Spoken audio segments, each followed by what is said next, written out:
Hello Year 6 and welcome to the next section. You will notice that we have read before chapter 1 and 2. We are now going to then chapter 1. Then chapter 1. What are you? Said one of them. Cats? Zoe sat in the wet mud where the three had thrown her. She'd only been out of the boat for a little while before they jumped her. Her head rang from a fierce blow and she felt confused. She was exhausted from rowing for so long. Nah, she's not cats, said another. He was tiny, much shorter than Zoe. Cats are afraid of water, right? I reckon she's pigs. She looks good in the mud anyhow. The third of them laughed. What are you, pigs? Said the first one again. He was obviously in charge. He was good looking, short, though not as small as the little mouse-like one. Zoe looked at them dumbly. They weren't making any sense. Oh, let's just scrag her anyway, said the third. Their leader ignored this. He turned to Zoe again. Look, we're eels, see? Eels, this is our place. So, what are you? Zoe's head sang with pain, but dimly she understood what they were getting at. I'm not from here. I'm from Norwich, or what's left of it. They eyed her silently. She's lying, said the third. He looked stupid and mean. Let's scrag her. She's cats, I'm telling you. Or pigs, either way. Let's just do her. Shut it, Spat, shouted the leader. Sorry, Doobie. Spat looked suddenly timid. Doobie turned to Zoe. You're from over the water? He said it slowly, suspiciously. At last, Zoe fully understood something that they were saying. Yeah, I'm from Norwich, but it's terrible there. There's hardly anyone left. They all went years ago. Some of us stayed and tried to make it work. But it's all over now. Doobie seemed to ignore most of this. But he said, You've got a boat then? Yes, it's down... Yes, I have. Something stopped Zoe from telling them where she'd hidden it. Not for the first time she wondered if leaving Norwich was the right thing to do. But then, she'd had no choice in the end. A boat? Said the mouse-like one. Yeah, I heard, Munchkin, said Doobie. He turned back to Zoe. Show us your boat then. Zoe hesitated. Or we'll scrag you. Properly, said Spat. Zoe looked at Doobie. He seemed to be the boss. Spat's right, he said. They stood looking at Zoe's tiny rowing boat. She'd been lucky. She'd headed straight towards the island and had found a good place to land. She wouldn't have been able to go any further anyway. Then she dragged the boat up as far as she could, tucking it out of sight beneath a huge old tree that had its feet in the water. It was dying, but it had enough leaves left on it to hide her boat a little. It was as good as she could do. She decided to walk along the shore and find an easy way up to the cathedral. And then, coming around the corner of a ruined building, her luck had run out. She walked slap into Doobie, Spat and Munchkin. You came from Norwich in that? Said Doobie, looking at the boat and shaking his head. Uh-huh, Zoe mumbled. What does it say on the side? Leica, said Zoe. It's her name. Norwich is east, right? The big old city. Yes, so?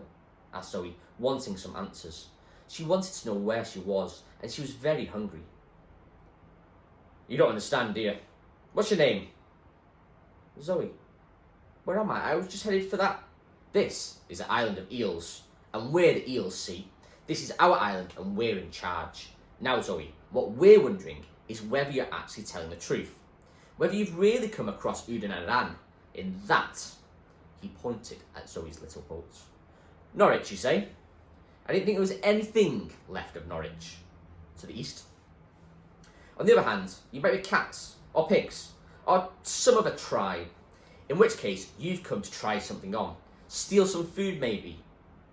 Knock a few of us off. Yeah, maybe. So, what is it? Cats, pigs, horses? Or is this story of yours for real? Zoe wondered how she could convince them, and what would happen if she failed. Look, I've never heard of pigs or eels or anything. Norwich is lost now. I found this old boat and I did it up. I just started to row. I ran out of food. I don't know when. Then I saw that thing sticking out of the water. Zoe pointed over their heads, where behind them the huge old cathedral towered into the watery sky. Even though she stood on the land where it did, it still looked as if it was floating on the water that was all around them. I just kept rowing. I never seemed to get any closer, but I got here. So you're not cats then? Said Munchkin. We don't know, said Spat. No, said Doobie. But I believe her. So you don't belong to any of those tribes? No, said Zoe. Well, you do now, said Doobie. As of now, you're an eel. We could do with someone as smart as you. Smart? Said Spat. Yes, Spat, smart. Smarter than you anyway.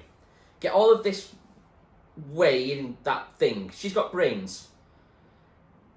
We're in such a short supply of that around here.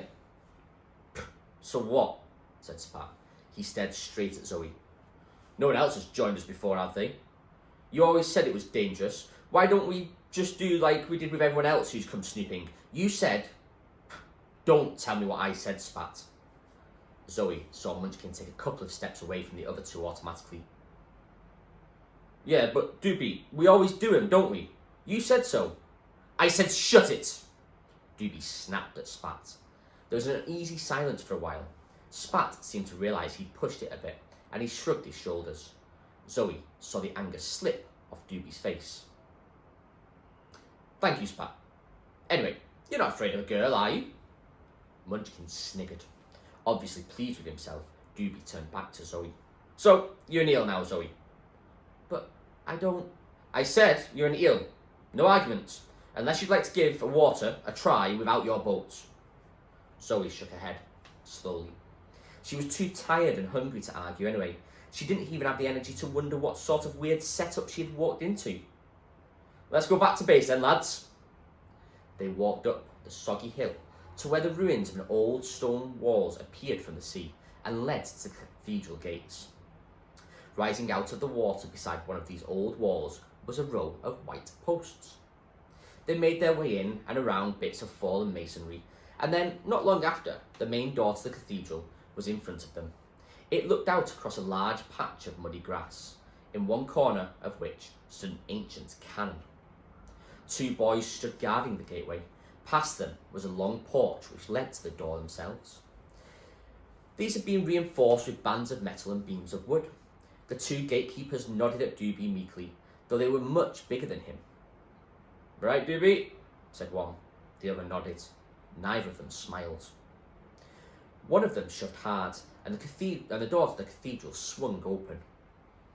Well, Zoe, said Doobie, welcome to hell. Zoe had seen some unpleasant sights before, but nothing in Norwich was like this. Once more she began to wonder if she'd done the right thing in leaving it at all. Huddled in small groups round smoking fires were the scraps of people. Their clothes were hardly more than rags, and were obviously the result of some fairly primitive sewing skills. Doobie and his two thugs were dressed like kings compared with the others in the cathedral. Zoe looked at her own clothes. She'd mended and patched them countless times, but they seemed almost new now. Once inside, Doobie turned to Spat and Munchkin. You've got things to do, he said, and they both went off into the gloom. Zoe and Doobie walked up the aisle in the centre of the cathedral. Zoe couldn't help staring. She stared at the building that had once been magnificent. The floor was thick with dirt and heaps of rubbish. There were broken windows and broken furniture. It was a mess. Then Zoe stared at the people who were living in it. They were in just as bad a state as a building. So far she'd only seen children. Many of them were younger than herself. Aren't there any grown-ups here? Zoe asked. She felt it was the right thing to ask, though she didn't know why. It had been a long time since she'd had any adult help. Doobie didn't answer. Some of the people eyed Zoe suspiciously as Doobie walked her up the aisle, but most just ignored her. They looked underfed and wild. The smoke from all of the fires drifting way up above in the vaults of the ceiling. Doobie was right. There was something infernal about the place, and it stank. The worst thing about it was the smell of rotten fish. Where'd you grow your food? Zoe asked, turning to Doobie. Doobie laughed. Crow? We don't grow food. But what do you eat? On Norwich, we had a few animals to breed from, and there were allotments. There's nowhere to grow food, and there's no food to feed animals, even if we had any. This island is only a mile long and half as wide. There's no space. It's all buildings and ruins of buildings. There's no room for animals, and anyway, you need 2 things to breed, right? 2 of everything, sort of everything. Well, we've never had 2 of anything here. There's not enough to go around as it is without looking after animals too. Then, as if he'd been saying things he shouldn't, Doobie added loudly, "But this is the best and biggest bit of land left in Udanadan, and we're going to keep it." He nodded at 1 or 2 people who might have heard him. "What's Udan?" began Zoe. "Udanadan, the sea. I thought you were supposed to be clever. If you're not, then I don't..." "Oh, no," said Zoe quickly. "It's just that we called it something different in Norwich. I mean, why'd you call it that?" Doobie stopped, as if puzzled. Then he pointed to a dim corner of the nave. Sitting on his own in the dark was a thin, wrinkled figure. He was talking to himself. "See that man? He's called William. He's older than anyone else here. He says the sea is called Udanadan. See?" William was the first adult Zoe had seen. "Is he in charge?" "William?" he laughed. "William in charge?" Then he stopped laughing and grabbed Zoe's arm roughly. "Listen to me, Zoe. I'm in charge here. Got it?" He stared at Zoe, peering at her dark hair and eyes, her long oval face. He was obviously trying to scare her, and Zoe was scared. But she said, "You hurt my arm." She glared back at him, trying not to show her fear, but she felt her mouth quiver. Doobie waited a moment longer and then let go. Zoe rubbed her arm. "Aren't there any grown-ups here at all, apart from William?" "None that can tie their own shoelaces without worrying about it first," Doobie said, chuckling. "Weak in the head, see, but even if there were some with a bit more brains, I'd still be in charge." Zoe did not doubt this. There was something about Doobie that made you do what he said, something more than just his use of violence. Zoe nodded at William, the old man in the corner. "Does he know why this is happening?" "Why what's happening?" "Why the sea keeps on rising year after year, where it comes from, if it will stop before there's nothing left." "No one knows that," said Doobie. "William will tell you he does, but don't believe anything he says. He's mad." Doobie laughed again. They walked on through the cathedral until they reached the choir stalls. They were alone now. In Norwich, some of them said that it wasn't the sea rising, but the land sinking. "Doesn't make much difference, does it? All I know is that for as long as I can remember, there's been the sea coming up to get us, and it's left us like this, like rats on a sinking ship. But I'm not going to let that happen to me. Get some rest. Munchkin's getting some food for you. Find yourself somewhere to sleep later on, because I want your help."